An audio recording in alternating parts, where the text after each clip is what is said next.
let's talk about one of those that I mentioned at the earlier part, the direct to archive. Now, this is a scale out backup repository enhancement that allows image-based backups to go from performance to archive tier. In fact, I'm genetically programmed to keep mentioning the capacity tier.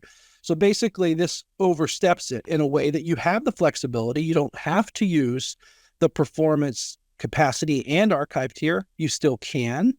You have a full life cycle, but now you can also get into performance archive tier. So it's really flexible. And it's really important to note that your performance tier can still be object storage. Once we added the direct to object storage capability, performance and capacity kind of blurred a little bit on which is which. So this makes it really attractive if you want some more granular types of life cycles for some of your data.